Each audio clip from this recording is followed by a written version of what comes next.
So this here is the main Discovery Museum, established in the 1950s for Bangor children to learn all these wonderful, interesting things, and later videos will explore what's in there. Now, for those looking for computer things to fix up, there is the Computer Solutions place in downtown Bangor. I found their prices to be a little above market, just kind of an FYI. And of course, here's our antique store, which we can take a look before. The Taste of India. I haven't been here yet, but I have heard they have killer mushrooms. Very good. We're just gonna go on here.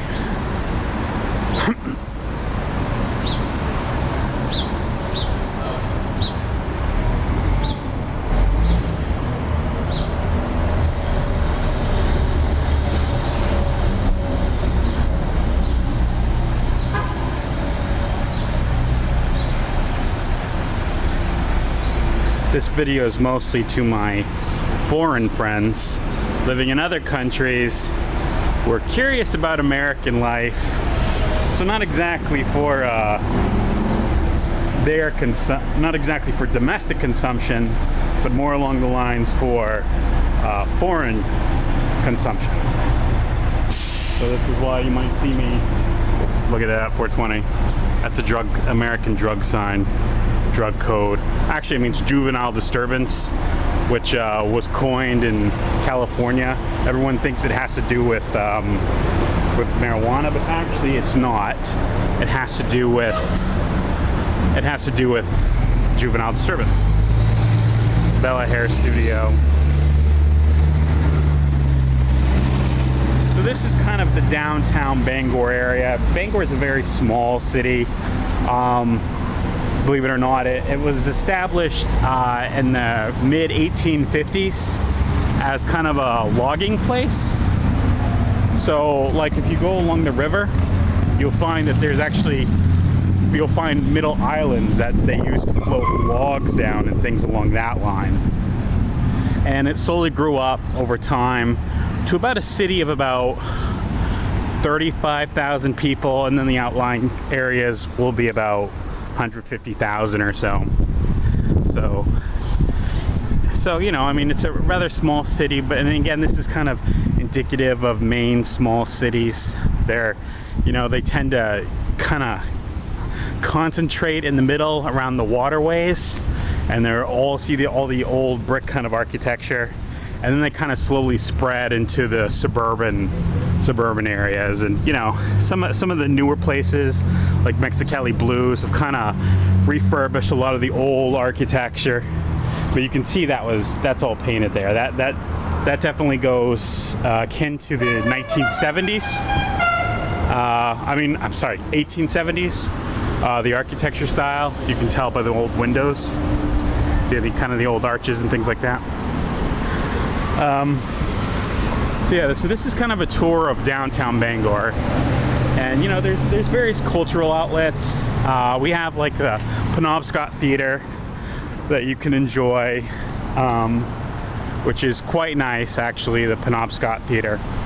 And usually it goes for about $20, and I'm trying to think, in euros it's about 15 euros, and in rubles, geez, I'm trying to think. Rubles. Sorry, I'm not very good with converting rubles. I know in Japanese yen, I think it would go for about 18,000 yen for a seat at our local theater.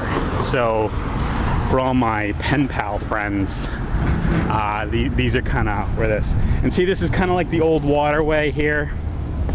So you have, see, this is a man-made structure, and this is kind of where we used to have factories along rivers here. We use this for like hydropower. So we have like a big type of Bangor hydropower.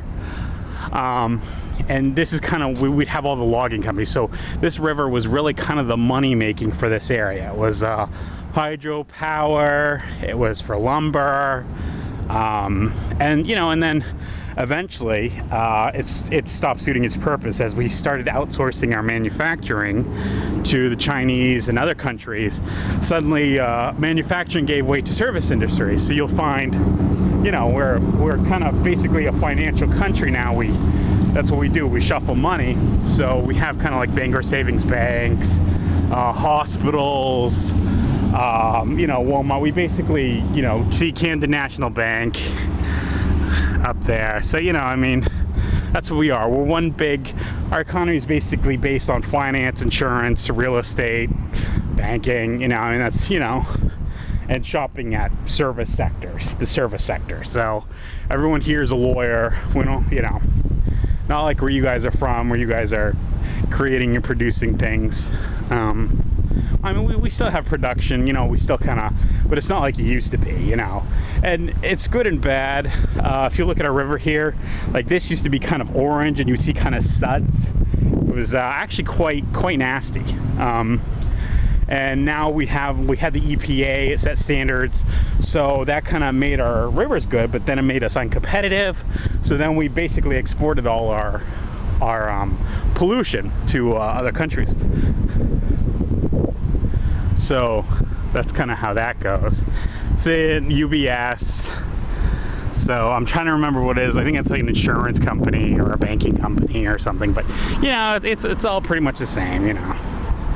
So what I like about this this area, I think it's actually quite a pretty area. I mean, I do kind of like the area. I've tried to encourage my fiance to get a house in this area, but she wants the suburbs. I don't know why she wants the suburbs. I guess she's afraid of crime or whatever. But you know, compared to most places in the world, Maine has one of the lowest crime rates.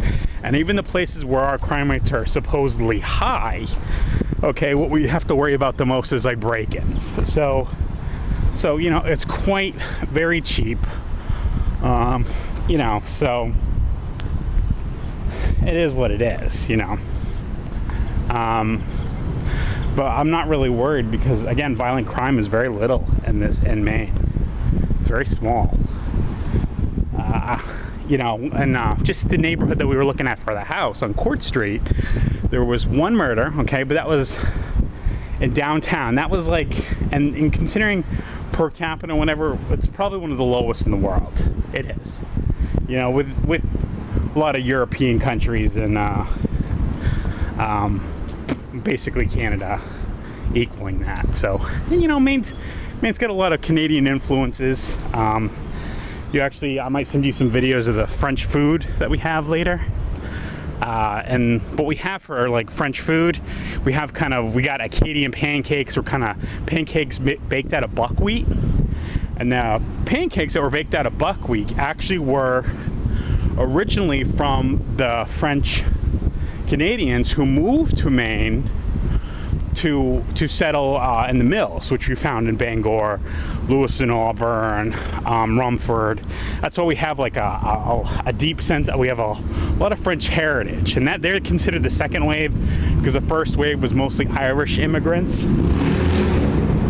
So in this area we had a lot of Irish immigrants, you know. So you'll find a lot of redheads actually in Maine, believe it or not. Not a whole bunch, but you know, you'll find more than your average, with the exceptions of like, you know, certain parts of Massachusetts or parts of the Midwest or whatever, which, you know, tends to be German. Midwest tends to be German, that sort of thing. We have a lot of Germans in the Midwest. So, you know, there is some English here, but actually most of our ancestors are French. French and Irish make up the majority of Maine.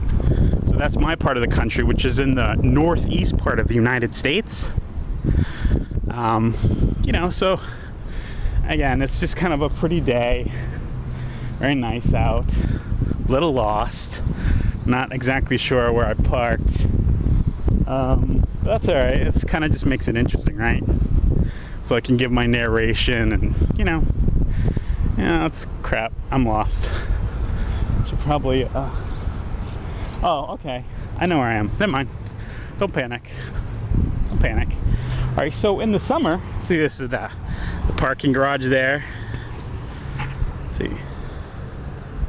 It's so hard to see with the light on, but see, the parking garage here is actually has is where you park to go in, and then in the summers we have what's called the Bangor Folk Festival, which the city, what they do is they put on a whole bunch of bands, a whole bunch of folk bands, considered a niche kind of group, but you know, quite popular in the Lewis and Auburn area. In the Bangor area, the main area, and quite popular. And we have maybe 80,000 people come, and so that parking garage will get full real quick, and we'll come over here. So this will kind of be like the start. They'll have like kids getting their faces painted, and they'll have kind of like the occasional small band and all that sort of thing, you know, very small, but it's a lot of fun.